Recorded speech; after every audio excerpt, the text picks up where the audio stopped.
exclusive interview with George Papadopoulos and his wife, Simona. But that's for coming up later. First, tonight's breaking news, opening monologue. Hard to believe, but 17 years ago today, we were attacked like never before right here on American soil. All told, 2,977 innocent men and women and children lost their lives at the hands of pure evil in our lifetime, fulfilling what they think is their evil ideology designed by an evil man by the name of Osama bin Laden. Now, some of the finest people on earth were senselessly killed. Good, hardworking people in the World Trade Center, first responders, police, over 300 firemen. While everybody was rushing down, they rushed into those burning towers. Many others in the Pentagon, the passengers, the crew of the planes that were brutally hijacked and used as weapons of war, including the brave men and women on Flight 93. They fought back against their attackers. Let's roll, causing that plane to crash into a remote field in Pennsylvania, miles away from what we believe was their intended target in Washington, D.C. Today, President Trump visited a brand new monument honoring those brave American souls, and he delivered these powerful remarks. Let's take a look. All of America wraps up and joins together. We close our arms to help you shoulder your pain and to carry your great, great sorrow. Your tears are not shed alone, for they are shared grief with an entire nation. We grieve together for every mother and father, sister and brother, son and daughter who was stolen from us at the Twin Towers, the Pentagon, and here in this Pennsylvania field. We honor their sacrifice by pledging to never flinch in the face of evil and to do whatever it takes to keep America safe. Now, tonight, as we honor all of those who lost their lives 17 years ago today, we must never forget the danger of radical Islamic terrorism is real. It is always lurking. They were at war with us. We were not at war with them. We better be prepared, and we better accept that sad but true reality. Meanwhile, one particularly unhinged, MSNBC conspiracy TV morning host seems to have really forgotten just how devastating 9/11/2001 was. Yeah, good old liberal Joe put out a new op-ed. He put it in the Washington Post. It's entitled, "Trump is harming the dream of America more than any foreign adversary ever could." Yesterday, the day before 9/11, literally, he's promoting this absurd article, and he sends out a tweet. It reads, quote, "My latest, Trump is damaging the dream of America more than any terrorist attack ever could." And according to the tweet and that op-ed, Joe Scarborough thinks Trump is worse than 9/11, where we lost nearly 3,000 people. Yeah, the economy's turned around, Joe. People have jobs, 4 million fewer people on food stamps, 4 million new jobs are created. Really? That's how low you're going to sink? You know, sometimes I literally hang, there's no net underneath me right now. This is a live show. I do 3 hours of live radio every day. Sometimes you can say things and they come out wrong. As Congress would say, revise, extend our remarks. Some things can be unintentional, slip of the tongue. This was a thought-out, written piece. He spent time thinking of this. And today on his dumpster fire of a morning show, he doubled down on stupid. Watch this.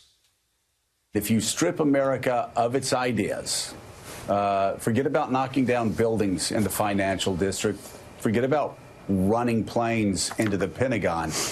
Those are tragedies, but those tragedies bring us closer together. America is an idea. You gut America of that idea. That's when you do the most harm. The retweeting of neo-Nazi videos, Charlottesville. I mean, I could go on and on. What he said about majority black countries. That is tearing more at the fabric of America than attacks on the Twin Towers did. We rebuilt from that. We became stronger because of that. But this seems to me a far graver threat to the idea of America. Hey, Joe, kids grew up without their fathers and mothers. And after facing much backlash for his absurd comparison, Liberal Joe, he partially tried to backtrack his well-thought-out, quote, column and said that he should have shown more care in wording his tweet. And then his blushing bride-to-be, fellow host Mika Brzezinski, vigorously defends him on Twitter. Of course, America's, cutest couple. Joe and Mika, perfect example of what happens when Trump derangement syndrome gets way out of control. At this point, I don't even think these two can ever recover. It's that sick. We'll deal more with this later, but we now have some very important breaking news tonight. Literally minutes ago, Sarah Carter handed us brand new, never before seen, unearthed text, once again between FBI lovebirds Strzok and Page. Why don't they just hand them all over? It's September 2016, months before the election. It appears Strzok and Page were working or contributing to an op-ed about Russian election interference. Look at your screen right there. September 2nd, Lisa Page asked Strzok, quote, "But we are still writing the op-ed, yes?" Strzok then responds, "Yes-ish." And on September 5th, 2016, the Washington Post, they published a story about Russian interference. On the very same day, Sarah Carter reporting tonight, the former FBI lovebirds share a link to an article. Strzok writes, "Just read the article. We say a lot of the same things. I guess that's okay." And then Page writes back, quote, "Yeah, but that's why ours is going to need to be more folksy. So it's not like a news article."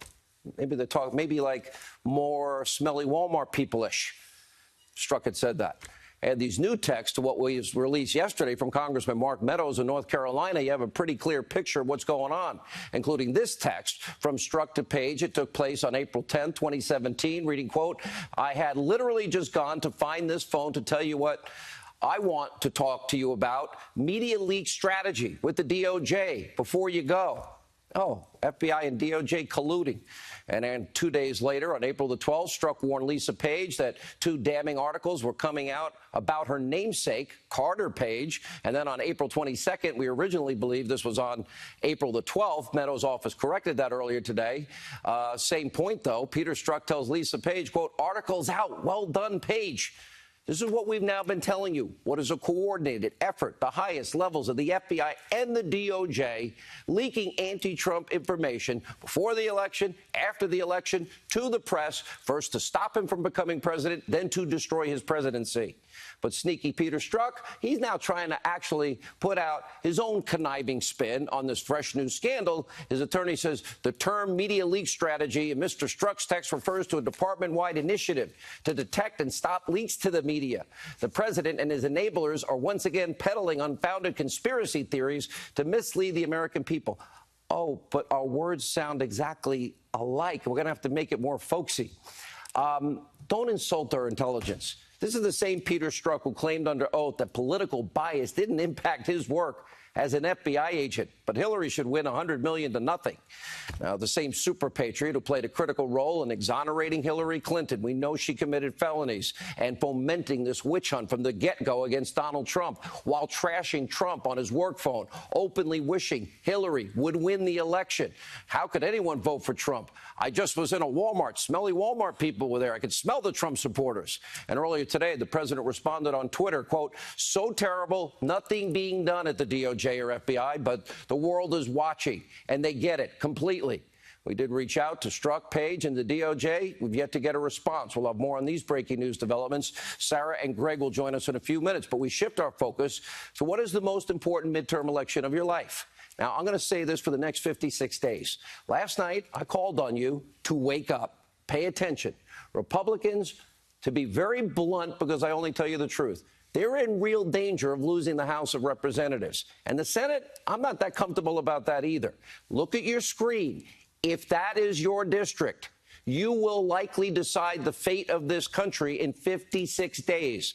If Democrats win these races, the Trump agenda will be stopped. It'll halt right in its tracks. All the progress we've been telling you about, the Democrats, their insane quest for impeachment will begin in earnest. Just listen to Chuck and Maxine Waters. The Senate, frankly, also up for grabs. Republicans lose the Senate, you can forget about constitutionalist judges getting confirmed. It won't happen. And meanwhile, right here on this program, we have long warned that it's only a matter of time before the aggressive, threatening rhetoric and tactics coming from the left is going to result, somebody's going to get hurt or killed. Here's kind of what I'm talking about. Take a look. I will go and take Trump out tonight. I have thought an awful lot about blowing up the White House. Of course I want to punch him in the face. Right. If you see anybody from that cabinet in a restaurant, in a department store, at a gasoline station, and you push back on them, and you tell them they're not welcome. Please get up in the face of some Congress people. I just don't even know why there aren't uprisings all over the country, and maybe there will be. Get in their face, chase Sarah Sanders, Pam Bondi, Secretary Nielsen out of restaurants, just say anything horrible about the First Lady, the First Daughter, even a 12-year-old kid. Over the weekend, well, someone did, in fact, get in the face of a Republican congressional candidate. Guy's name is Rudy Peters. Never heard of him before, but he's running as a Republican in California's 25th district. Guess what? He was approached at a campaign booth by a man who is making disparaging remarks about the Republican Party. Well, that deranged individual then pulls out a switchblade and attempted to stab Peters, but the knife thankfully malfunctioned. And then they had a confrontation. I've said it a million times before, I'll say it again. The tactics of the anti-Trump resistance have gone way too far, and while Peters was able to escape unharmed, and I always blame people for what they do, you can't blame people's rhetoric for what people's actions are, but you've got to admit this is not helping. The next victim might not be so lucky, but if it was a conservative, oh, they'd go nuts blaming, talk radio and the Fox News channel. I'm not holding individuals responsible, but the rhetoric is reckless, it is dangerous, and it's out of control.